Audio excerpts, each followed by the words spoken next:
नमो नमः। आज से हम रघुवंश महाकाव्य के प्रथम सर्ग के श्लोकों का अध्ययन आरंभ कर रहे हैं। जैसा कि मैं पूर्व में भी बता चुकी हूँ, यह स्नातक प्रथम वर्ष के पाठ्यक्रम की विषय वस्तु है। रघुवंश महाकाव्य का प्रथम सर्ग महाकवि कालिदास का संक्षिप्त परिचय, उनका जीवन वृत्त, उनकी रचनाएं, उनका काल आदि के विषय में हम पूर्व में चर्चा कर चुके हैं। रघुवंश महाकाव्य के महाकाव्यत्व के विषय में भी हम पूर्व में चर्चा कर चुके हैं, किंतु मैं यहाँ पुनः प्रथम सर्ग की विषय वस्तु एक बार पुनः निवेदित कर देती हूँ। रघुवंश महाकाव्य महाकवि कालिदास प्रणीत 19 सर्गों का महाकाव्य है, जिसमें 31 रघुवंशी राजाओं का वर्णन है, जिसमें से हमें प्रथम सर्ग का अध्ययन करना है। प्रथम सर्ग में राजा दिलीप, जो रघुवंशी राजा है, उनका पहले स्वभाव आदि का वर्णन है, फिर राजा दिलीप का चरित्र चित्रण है। फिर राजा दिलीप और उनकी पत्नी सदुक्षणा अत्यंत दुखी हैं क्योंकि उनके कोई संतान नहीं है, इसलिए वे अपने कुलगुरु वशिष्ठ ऋषि के आश्रम में जाते हैं। तो प्रथम सर्ग में ही आश्रम में जाने का जो वर्णन है, तो आश्रम मार्ग तक जो पहुंच रहे हैं आश्रम तक, तो उसके मार्ग का वर्णन। तदुपरांत वो वशिष्ठ ऋषि के आश्रम में पहुंचते हैं। वशिष्ठ ऋषि को अपनी दुख का कारण बताते हैं कि उनके कोई संतान नहीं है, इसलिए वो अत्यंत दुखी हैं। तब वशिष्ठ ऋषि अपना ध्यान लगाकर उसका कारण जानते हैं कि उन्होंने एक बार कामधेनु के प्रति अपराध किया था। तो ये जो सारा प्रसंग हम डिटेल में देखेंगे जैसे जैसे श्लोकों की व्याख्या चलेगी। तो वशिष्ठ ऋषि जब बताते हैं तो उसका उपाय वो बताते हुए कहते हैं कि उन कामधेनु की पुत्री नंदिनी उनके आश्रम में है, यदि वो नंदिनी की सेवा करें और यदि वो प्रसन्न हो जाए उनकी सेवा से, तो उनका मनोरथ पूर्ण हो सकता है। तो राजा दिलीप और सुदक्षिणा उस रात वशिष्ठ ऋषि के आश्रम में विश्राम करते हैं और ये प्रण लेते हैं कि वो नंदिनी की सेवा करेंगे।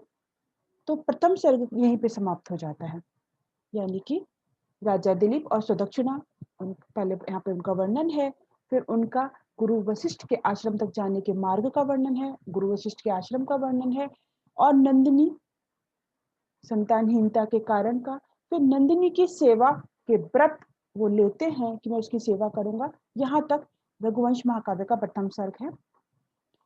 यहाँ पे हम श्लोकों की व्याख्या देखेंगे, क्योंकि ये स्नातक प्रथम वर्ष के पाठ्यक्रम है और कतिपय छात्राएं या छात्र ऐसे होते हैं जिन्होंने उच्च माध्यमिक स्तर पर संस्कृत का भी अध्ययन नहीं किया है, इसलिए अत्यंत सरल और सहज शब्दों में श्लोकों की व्याख्या देखेंगे ताकि ये सभी के लिए सुबोधगम्य हो। आज से हम प्रथम श्लोक से आरंभ करते हैं। रघुवंश महाकाव्य के प्रथम सर्ग का प्रथम श्लोक यानी मंगलाचरण करते हुए कवि कुलगुरु कालिदास कहते हैं, वागर्था विव संप्रक्तौ वागर्थ प्रतिपत्तये जगतः पितरौ वंदे पार्वती परमेश्वरौ। क्या कहा गया है? वागर्था विव संप्रक्तौ वागर्थ प्रतिपत्तये। यहाँ पर भगवान शिव और पार्वती की वंदना करते हुए, उनको नमन करते हुए, उनको नमन करते हुए कालिदास कहते हैं कि किसकी वो वंदना कर रहे हैं? पार्वती और परमेश्वर की। और वो कैसे हैं?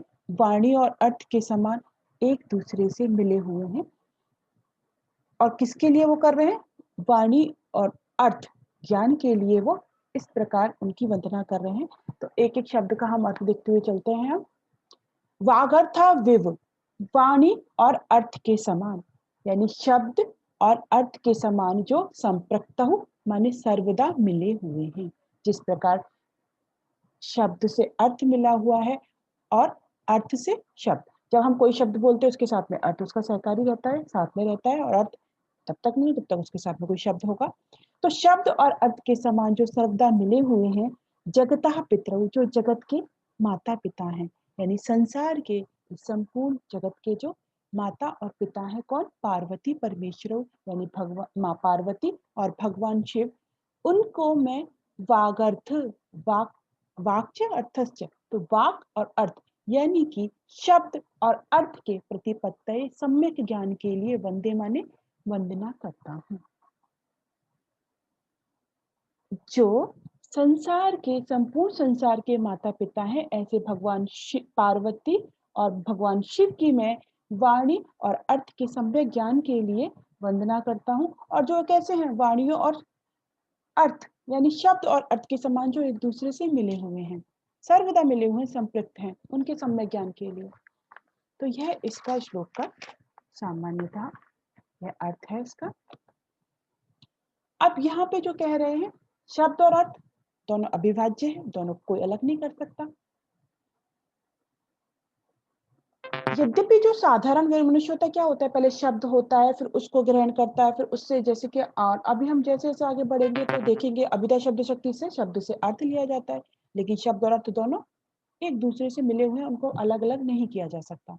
उसी प्रकार से भगवान शिव और पार्वती यद्यपि स्थूल रूप से किसी को अलग दिखाई देते हैं, लेकिन दोनों एक ही हैं। इस संपूर्ण चराचर जगत के वो माता पिता हैं। जैसे कि गोस्वामी तुलसीदास ने भी कहा था, गिरा अर्थ जल बीच सम कहियत भिन्न न भिन्न।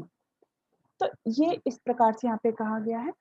अब हम इसे श्लोक मंगलाचरण जो है, इसके संदर्भ में यदि हम विशेष रूप से देखें तो एक तो जैसे कि मैंने कालिदास का जब हम परिचय देख रहे थे, तो ये एक चीज थी कि कालिदास पहले मूर्ख थे, फिर उनका परम विदुषी विद्योत्मा के साथ में विवाह संपन्न हुआ था।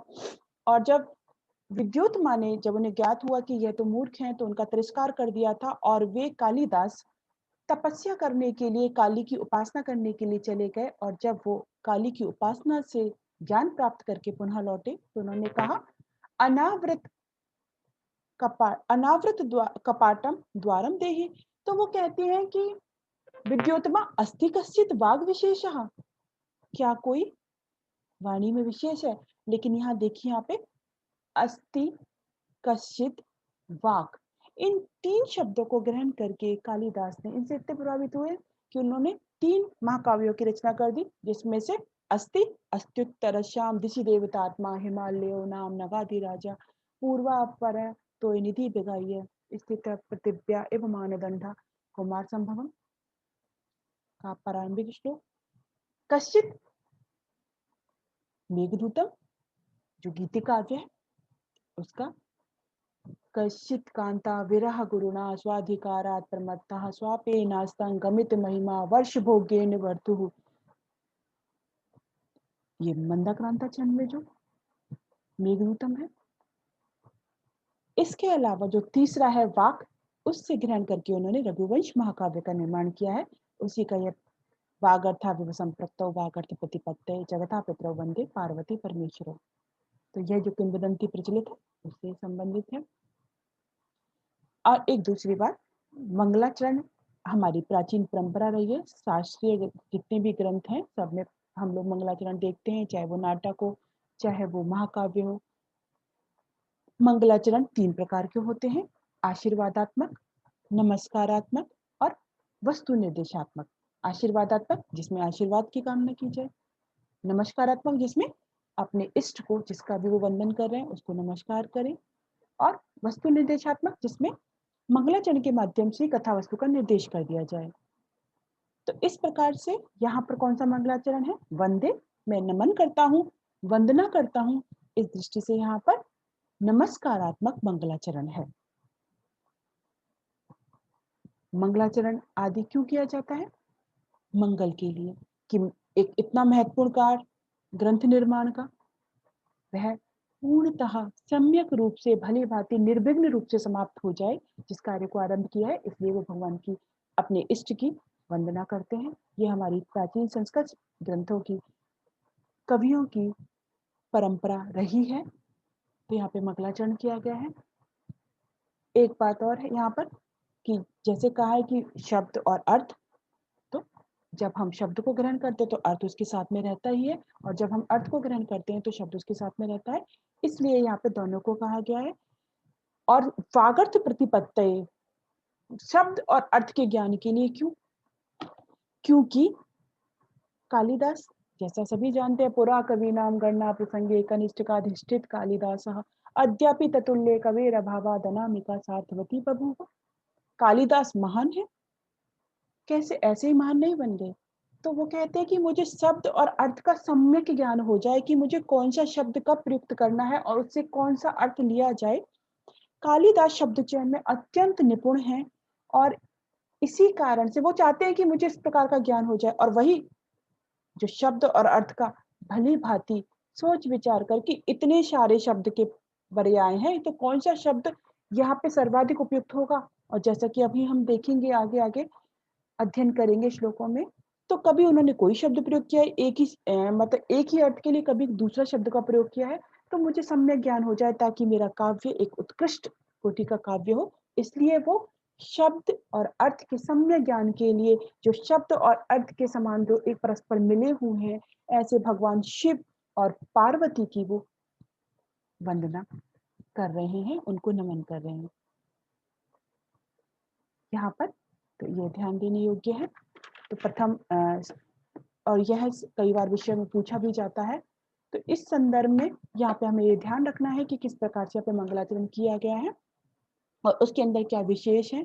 यहाँ पे वागर्थाविव वागर्थाविव केवल समास है, उपमा अलंकार है, वागर्था विव दोनों की, साम्यम वाच्यम अवैधर्म्यम वाक्य के उपमादयो उपमा अलंकार है, समानता बताई गई है। अनुष्टुप छंद है। हम अनुष्टुप छंद और छंद के बारे में डिटेल में मैं पहले समझा चुकी हूँ, आप वहां से देख सकते हैं। यहाँ पे इसमें अनुष्टुप छंद है जिसका लक्षण है श्लोके षष्ठम गुरु गेयम सर्वत्र लघु पंचमम द्विचतुष्पादयोर ह्रस्वम सप्तमम दीर्घ मन नयो। तो ये 8 वर्णों का छंद होता है और जिसके बारे में डिटेल में हम लोग पहले देख चुके हैं। आप उसके पुराने जो वीडियो हैं छंद संबंधित छंद प्रकरण वो आप देख सकते हैं वहां से। तो यहाँ पे छंद अनुष्टुप है, उपमा अलंकार है, वागर्थ प्रतिपत्ति चतुर्थी विभक्ति का प्रयोग है। इस प्रकार से अब हम देखते हैं कि यहाँ पर कवि ने मंगलाचरण करके ग्रंथ को आरंभ किया है। अब हम रघुवंश महाकाव्य के जो प्रथम सर्ग अध्ययन करें मंगलाचरण के उपरांत, अब हम अगले श्लोकों का अध्ययन करेंगे। आज हम इतना ही रखते हैं, आगे के श्लोकों का अध्ययन हम आगे देखते हैं।